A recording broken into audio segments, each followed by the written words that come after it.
Happy Halloween, guys. Happy Halloween. Bye, guys.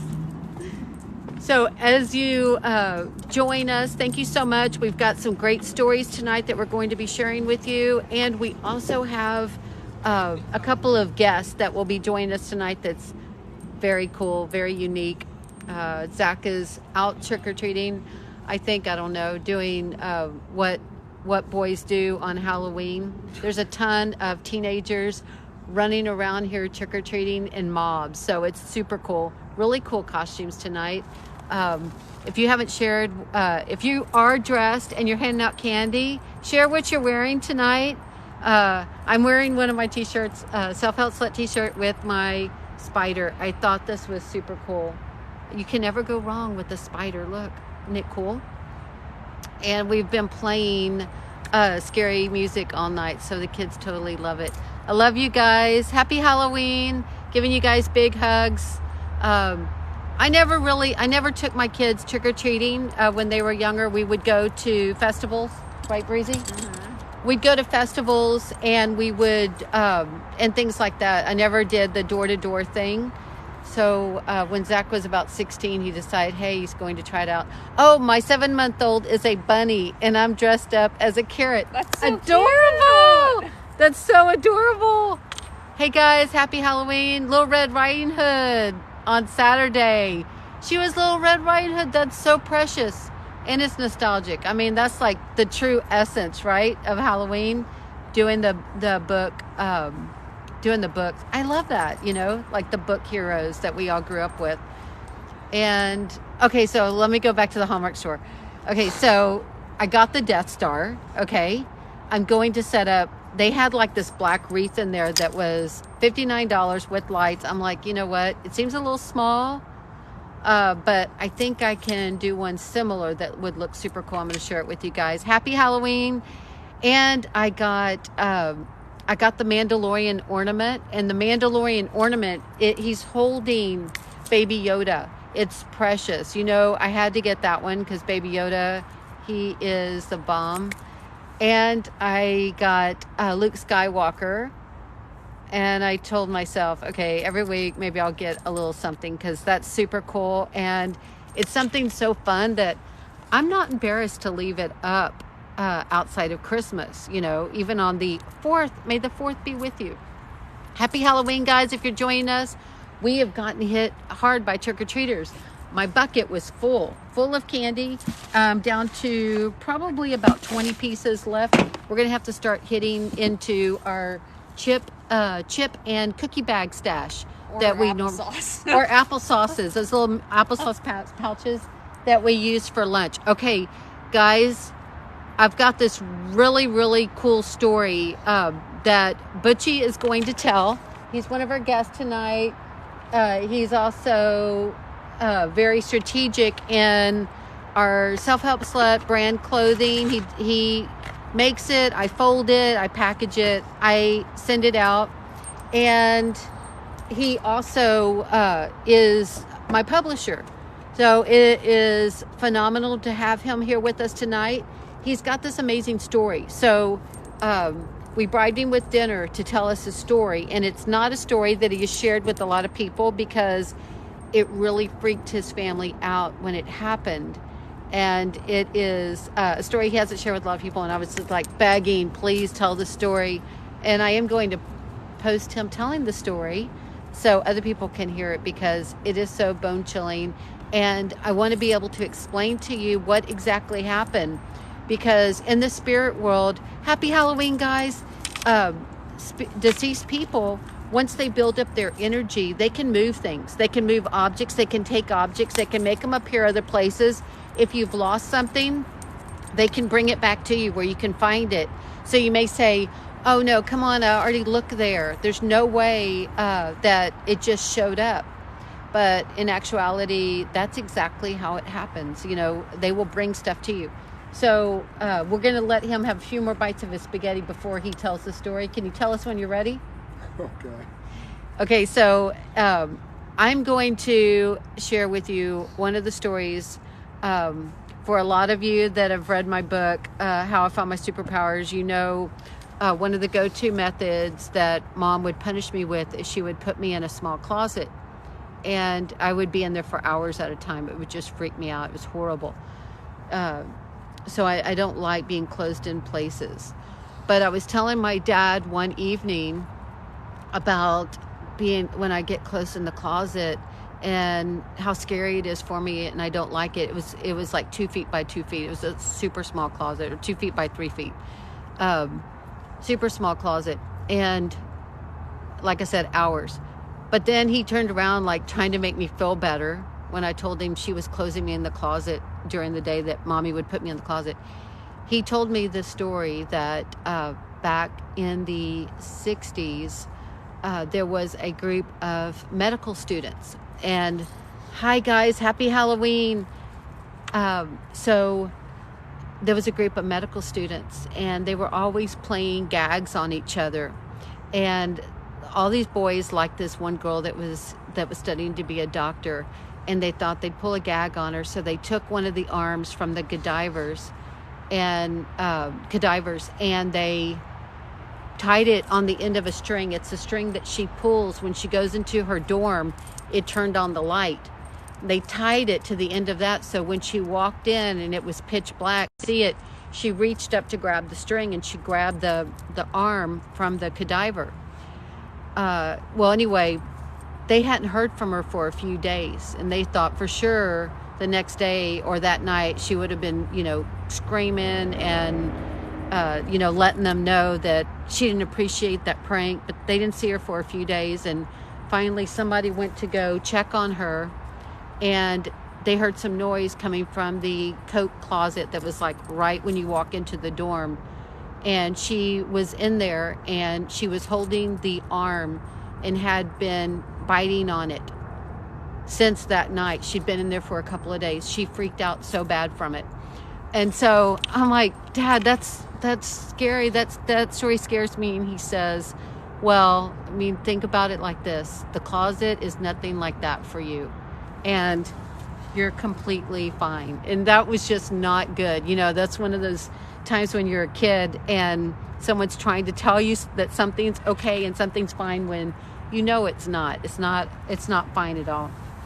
So that's one of the stories. And then I want Butchie to tell you the story of what happened in his family. That was very freaky. He's going to tell the story now, and then I have another story for you on a house that I had walked into that it's not in any of my books. The story's not in any of my books. Happy Halloween, guys. Happy Halloween. But I want so badly to tell you about it. So let me put the video over to Butchie so he can, I'm going to move it. I can move over there. Okay, you're going to move here? Okay. So he's going to move here, and so we can tell the story, okay? Don't you love motion lights? It's so cool. Okay. So, hey everybody, this is Butchie. Happy Halloween. Look, someone says hi, Butchie. Hello. Hello. His name's Ray, but we call him Butchie because he's not a toughie. He's really tall. He's a sweetheart, and we love him. Okay, so tell us your story. Tell us what happened. We're going to move the little pumpkin here so you have it, because the lights are going to go out. Go ahead, Butchie. Okay, so this happened in my parents' home in California. Oh, sorry, guys. Okay, go ahead. We're spinning around. Okay, go ahead. So this happened in California, in my parents' house there. And actually, I wasn't born yet, but my mother told me the story. And my mother was a very Christian, Catholic raised person who actually was about an inch away from becoming a nun before my father swept her away and married her. But so in any case, my father was living in California, my mother, and his parents were living in Missouri. So there's, quite a distance between the two areas. And my father came home one day from work, and he was notified that his dad had passed. And so he made arrangements and decided to fly to Missouri from California for the funeral. And when he got there, they went through the funeral proceedings later on, and his father had a jacket. It was a leather jacket that there were only a few of these ever made. And he had it embroidered on the inside with his name. And so he had always said that he loved that jacket so much that he wanted to be buried with it. Well, my father said he was buried with it. And they put him in the casket. He was wearing the jacket. They buried him and so on. So a few days later, my father flew back to California and resumed his regular business. And probably about a week later, I think it was, my mother was cleaning out the closet in the living room. And she came upon this jacket. And she didn't know anything about this jacket. She didn't know whose it was or where it came from. But she thought that my father may have brought that in or got it from somewhere. And so he came home from work, and she pulled out the jacket and she said, "Is this your jacket?" And he looked at it and he recognized it, and he said, "No, where did you get that from?" And my father was not one to be scared. he was a combat veteran in the Korean War, and he was a hero, and he was just a tough man. So he didn't scare very easily. But when he looked at that jacket and he recognized that it was his dad's jacket, who had been buried with it, he kind of freaked out. And so he asked my mother, "Where in the hell did you get that jacket from?" And she said, "Well, it was in the closet." She said, "I didn't know whose it was." And he said, "That's the jacket that my father was buried in." Now remember, he's in California, buried in California, in Missouri, and my dad's in California. So hi guys. They ended up. Happy Halloween. There's some Grab a piece of trick-or-treaters candy, coming. So they ended up putting the jacket back in the closet. And my dad told my mother, to get rid of it. Giving them candy, huh? Well, we give it out And so he left it half of it. unattended. He left that evening. Bye, sweetheart. Happy Halloween. Okay. And so in any case, they left the jacket in the closet, and my mother had forgotten about it. And it was about a week later, and she said, "Oh goodness, I forgot about that jacket. I need to go take care of that and get rid of it." So she goes back in the closet, and the jacket's gone. And she asked my dad when he came home again, "Did you do something with the jacket?" And he said, "No, I told you to get rid of that damn thing. Didn't you get rid of it?" And she said, "Well, it's gone now." So, and they never seen that jacket again. Okay, so let me just tell you, whenever it comes to deceased people and objects missing, they can move things. Somebody says, "That's crazy." And somebody says, oh my God, that's amazing. Okay, they can move things. I had a friend growing up that lived a couple of neighborhoods over from me that I would visit all the time. And her parents would never let anybody in the house. The two boys could never have anybody over their daughter could never have anybody over. They could play outside, but that's it. And what happened, because where they lived, it used to be where it was partially the cemetery. And periodically, their dad was a mechanic. Tools would come up missing. And when they'd find the tools again, they'd find them in their bed.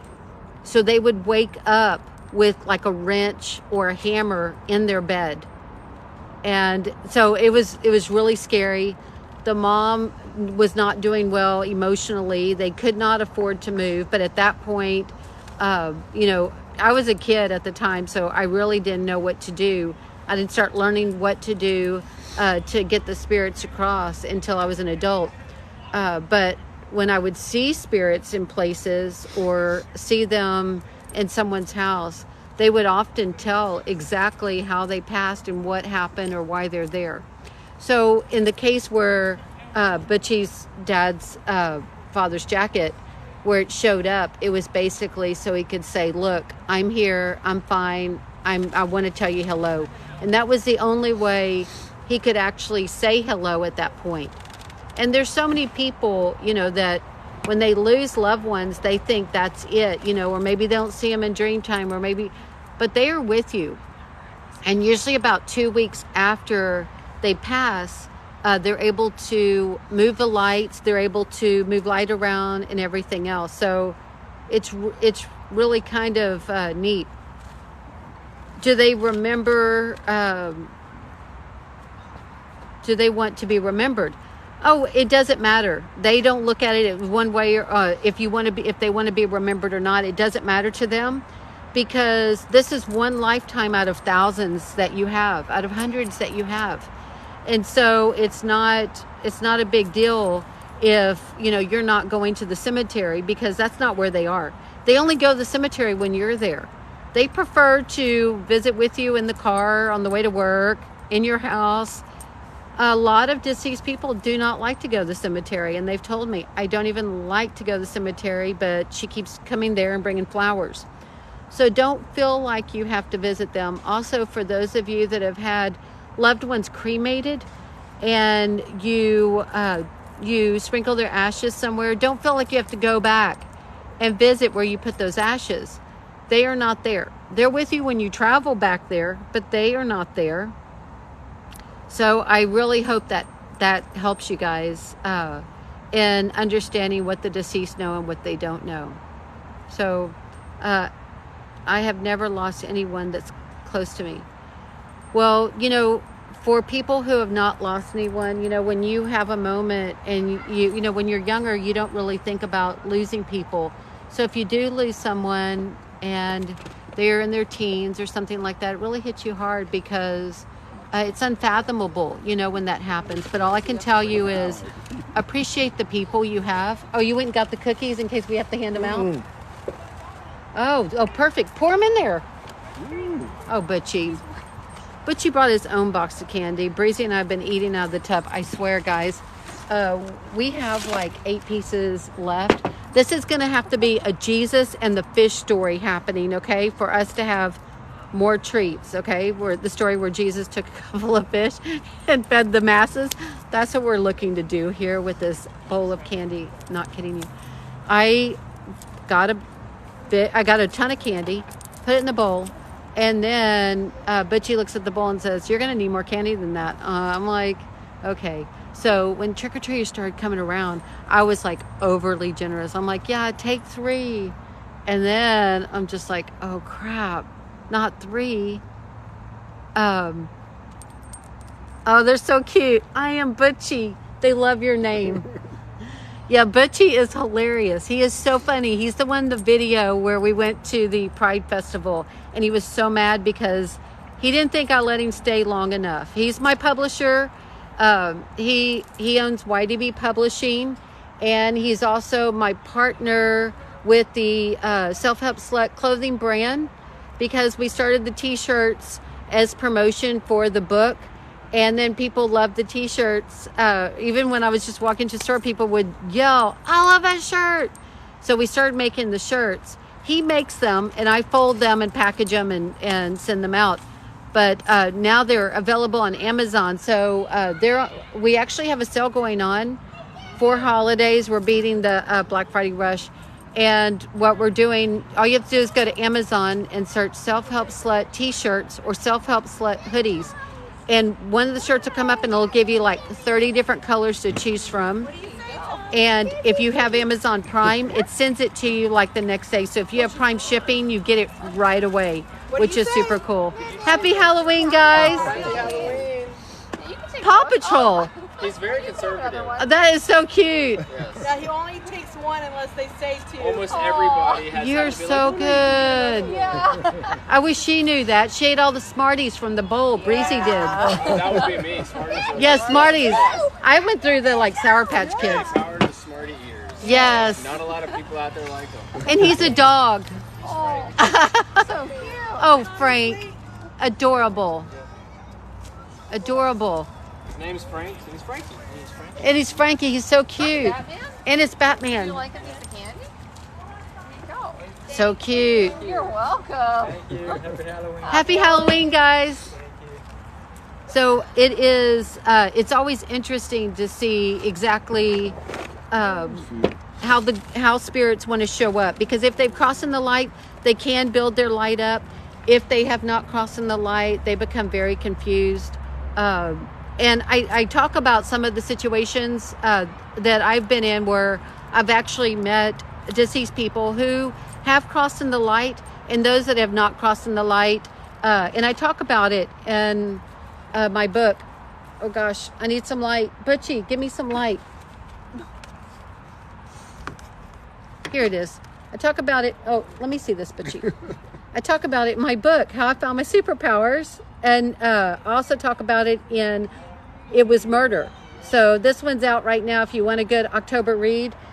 These are based on true stories, and they are they're the best explanation in what the spirits know and what they feel on the other side. So before they cross into the light, let's say a spirit does not go into the light, they are still feeling hurt, they're feeling sadness, they're feeling shame. But once they cross in the light, they have none of that. They have no anger. They're not out to hurt anybody. So if you've got an auntie or a grandpa that was really mean and he frightened you as a kid, you don't need to worry about him crossing into the light and then coming back and harming you. That's not going to happen. Yes, the veil is very thin, and more and more people are awakening to where they are able to communicate with their deceased loved ones. They're able to hear what they're saying. But for them, it's not a matter of needing to prove anything here, because there's so many other places to live in the universe. There's so many other places. Thank you so much for the love, for the hearts. Guys, seriously, I love it. Thank you so much. There is another story I want to share with you, and this happened a few years back. I had been called to take a look at a house. They really were not quite sure what happened. There were several different sounds that they continued to hear. Look at Butchie trying to sneak up on me with a mask. Oh, come on, Butchie. You're going to have to do better than that. Look at him. Oh, that you're out of control with your skeleton hands. Look. He's out of control. I love you guys so much. Love you too, baby. I'm so glad you catch alive. Missed one of our scary stories. Anyway, I had been called out to take a look at this house. They kept hearing all these noises, and the refrigerator door was often left open. Some of the cabinets were left open, and they were wondering what's going on. Well, the man of the house was trying to think logically with this, and he said, let's get someone else out here to check our foundation. LOL, Butchie. You're so cute, guys. Let's get someone out here to look at our foundation. And the wife kept telling him, I think it's a spirit here. And he just kept blowing her off like, no, it's not a spirit. I'm going to get someone out to look at the foundation. It's going to be the foundation. It's probably going to cost a lot of money, but we'll get it fixed. He calls someone out to look at the foundation and check it to make sure the house wasn't like sitting at a tilt, and that's what's causing the cabinets to open. Or thank you so much for sending likes and love.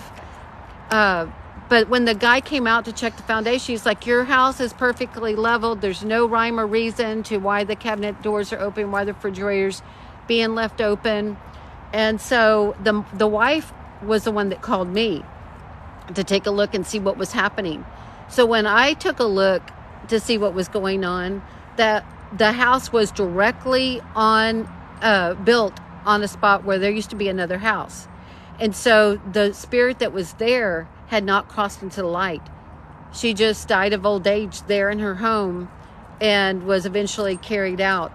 But what was happening is she kept opening the cabinet doors at night looking for her things. And even though they weren't her cabinets, she explained, these are not my cabinets, but I'm still looking for my stuff. She kept opening cabinet doors looking for her things.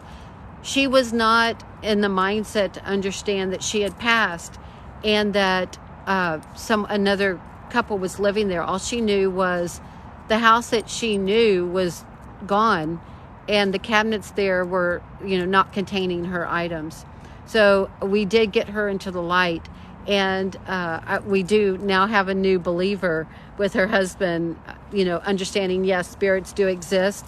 And some of the creepy things, after I did a clearing, he did confess to his wife that in the night he woke up and he could see what looked to be a woman sitting on the edge of the bed. He didn't sit up in the bed. He actually thought, oh, maybe that's my wife. So he didn't think to move and check. But then he could feel his wife laying next to him. So he slowly sits up to get a good look at this woman. And as soon as he does, she's gone. Hi, all. Happy And that's Halloween. actually the spirit of the woman that lived in the house. So our, Still left in there. let me see. Yeah. Why do it's some finally, spirits not cross yes, into yeah, the light? from Judith It depends Stewart. on if they know, if they... Happy Halloween, guys.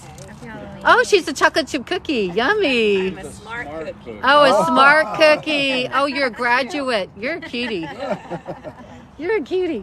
Okay, so some spirits do not understand that they've actually crossed into the light. So I've talked about it in some of the TikTok videos. Some of them will actually feel like they don't have, they may not remember. They may be dealing with dementia or some sort of memory loss, and they may not be aware that they've passed. I do a lot of clearings at memory loss centers and facilities. But the another interesting factor that I have found, and I found this on a trip to Mississippi, there were several soldiers in fields that never even knew they had passed. And this is from like way back when. They never even knew they had passed. So we did help them into the light. So places like that. Hi, Ash. Thank you, sweetheart. Love you, Ashley. I want you to message me your address because you've been following me for a long time on this, and I wanted to send you something. So if you could message me, I really appreciate it. What I wanted to tell you was, when it comes to these spirits that do not know they've been killed, such as a soldier, someone with memory loss, they don't know that they've died. I run across spirits all the time on freeways when I've traveled places. They're just hanging around where they died and they don't know what's going on. They're very confused. They didn't know they had died. It was like sudden impact. So it's really, thank you so much, Teresa, for buying my book. I really appreciate it. Thank you so much. If you have a moment, please go on and leave feedback to the book. That it's really helpful to others. Thank you so much, Hollister. Thank you for the roses. But it is sad when there is spirits left